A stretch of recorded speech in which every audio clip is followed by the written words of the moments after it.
بالله من شرور أنفسنا ومن سيئات أعمالنا من يهد الله فلا مضل له ومن يضلل فلا هادي له أشهد أن لا إله إلا الله وحده لا شريك له وأشهد أن محمدا عبده ورسوله الذي لا نبي بعده قال الله عز وجل في كتابه الكريم يا أيها الذين آمنوا اتقوا الله حق تقاته ولا تموتن إلا وأنتم مسلمون وقال تعالى أيضا يا أيها الذين آمنوا اتقوا الله وقولوا قولا سديدا يصلح لكم أعمالكم ويغفر لكم ذنوبكم ومن يطع الله ورسوله فقد فاز فوزا عظيما أما بعد.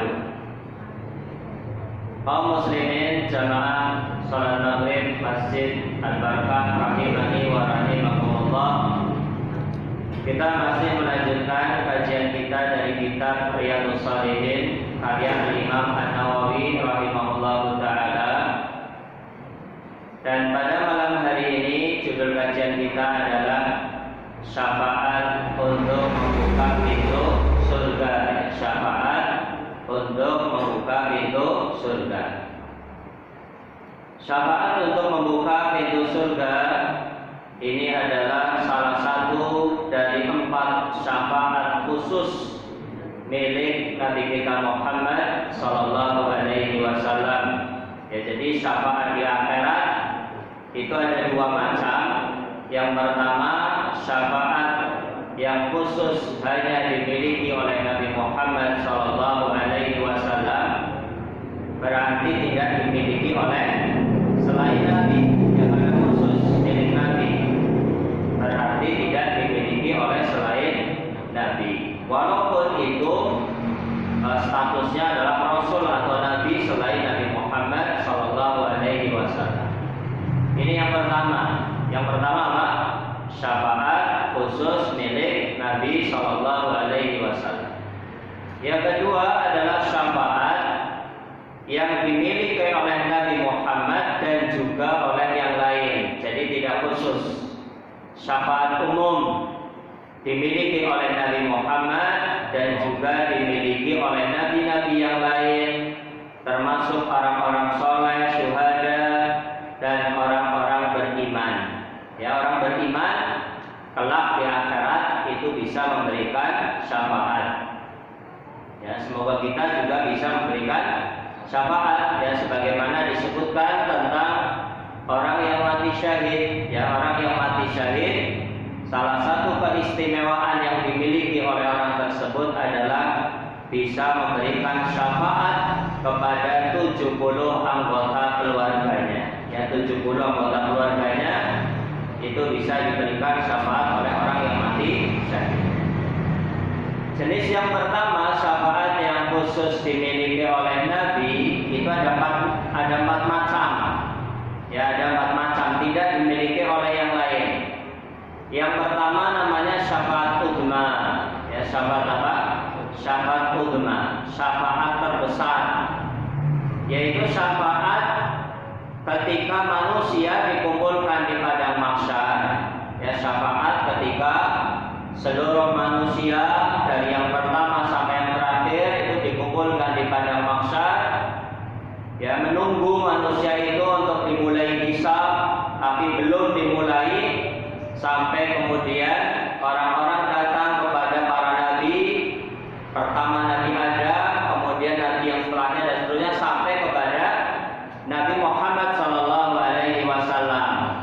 Ya, manusia itu minta agar Nabi Muhammad sallallahu alaihi wasallam itu berdoa atau minta kepada Allah supaya hisab itu dimulai. Maka Rasulullah itu sujud di bawah arsy, kemudian apa? Beliau oleh Allah Subhanahu wa taala dikatakan salqqa, mintalah engkau akan diberi. Maka Rasulullah minta agar hisab itu dimulai. Itu namanya syafaat uzma, syafaat yang terbesar. Yang kedua, ini syafaat yang judul pengajian kita, syafaat untuk membuka pintu surga. Jadi ketika orang-orang beriman itu akan masuk ke dalam surga setelah melewati sirat, sebuah jembatan atau titian yang dibentangkan di atas neraka jahanam.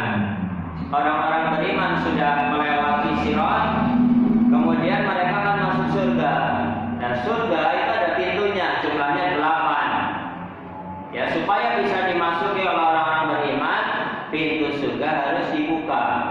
Nah, inilah syafaat jenis kedua yang khusus dimiliki oleh Nabi. Nabi itu minta izin kepada Allah Subhanahu wa taala agar pintu surga itu dibuka. Dan ini sebagaimana firman Allah Subhanahu wa taala dalam surat Az-Zumar ayat 73. Ya, surat Az-Zumar ayat 73 tentang syafaat untuk membuka pintu surga. Allah Subhanahu wa taala berfirman, "Wasiqal ladzina taqaw rabbahum ilal jannati sumara." Dan digiringlah orang-orang yang bertakwa kepada Rabb mereka ilal jannati, ke dalam surga. Ya, manusia, orang-orang yang beriman itu nanti akan digiring, akan diantar untuk masuk ke dalam surga sumara, ya, secara berbondong-bondong. Ya, secara berbondong-bondong. Jadi enggak sendirian satu orang per orang itu enggak, tapi apa? Sumara disebutkan. Secara berbondong-bondong. Hatta idza ja'uha wa futihat abwabuha. Ketika sudah sampai di depan pintu surga, maka wa futihat, dan dibukalah pintu-pintu surga oleh malaikat. Dan ini tafsirnya adalah setelah Rasulullah minta izin kepada Allah Subhanahu wa taala agar pintu surga dibuka, yaitu syafaat jenis kedua. Wa qala lahum khazanatuha, setelah pintu-pintu surga itu dibuka, maka para penjaga surga berkata kepada calon penduduk surga, "Salamun alaikum," keselamatan atas kalian. "Tibtum," berbahagialah kalian. "Fadkhuluha khalidin," dan masuklah ke dalam surga, kalian akan kekal di dalamnya selama-lamanya. Itu surat Az-Zumar ayat berapa tadi? Ayat 73. Syafaat jenis ketiga yang hanya dimiliki oleh Nabi. Kalau yang pertama tadi kan syafaat uzma, syafaat di pada mahsyar. Yang kedua syafaat untuk membuka pintu surga. Yang ketiga adalah syafaat yang diberikan oleh Nabi Muhammad SAW kepada orang kafir, yaitu paman beliau, hanya satu orang saja, Abu Thalib. Ya, dan ini dimiliki oleh Nabi saja, tidak dimiliki oleh selain Nabi. Misalnya kita memberikan syafaat kepada saudara yang kafir itu nggak bisa. Ya, Nabi saja itu hanya khusus satu orang, kepada Abu Thalib, karena jasa besar Abu Thalib terhadap Nabi dan juga Islam serta kaum muslimin. Ya, Abu Thalib itu merawat Nabi sejak umur 8 tahun. Kemudian ketika Rasulullah diangkat menjadi Nabi umur 40, ya, orang-orang mendustakan, kaum Quraisy itu mengintimidasi, mengganggu, kemudian berusaha mengacaukan dakwah Nabi. Tapi Abu Thalib ini selalu membela, ya, selalu berjuang walaupun dia kafir.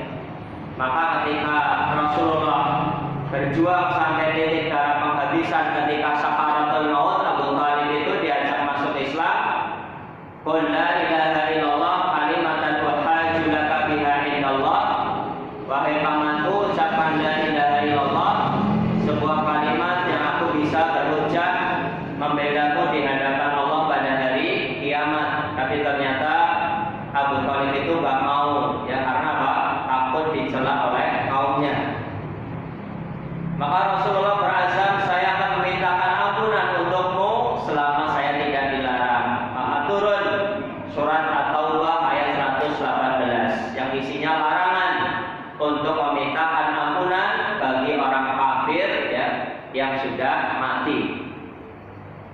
Yaitu yang ketiga, syafaat kepada Abu Thalib, ya, berupa apa? Berupa telapak kaki Abu Thalib itu berada di permukaan neraka. Jadi permukaan neraka itu menyentuh telapak kakinya Abu Thalib sampai tumitnya. Dan itu kata Nabi Shallallahu Alaihi Wasallam sudah cukup untuk mendidihkan otaknya Abu Thalib. Seandainya bukan syafaat dari Nabi, niscaya Abu Thalib itu berada di neraka yang paling dalam karena dia kafir musyrik. Ya, tapi karena syafaat khusus inilah Abu Thalib ditempatkan di permukaan neraka. Telapak kakinya menyentuh permukaan neraka. Jadi dari atas telapak kaki, ya, badannya, kepalanya itu nggak nyentuh neraka. Kalau penduduk neraka semuanya tenggelam di dalam neraka, khusus Abu Thalib saja. Dan itu sudah cukup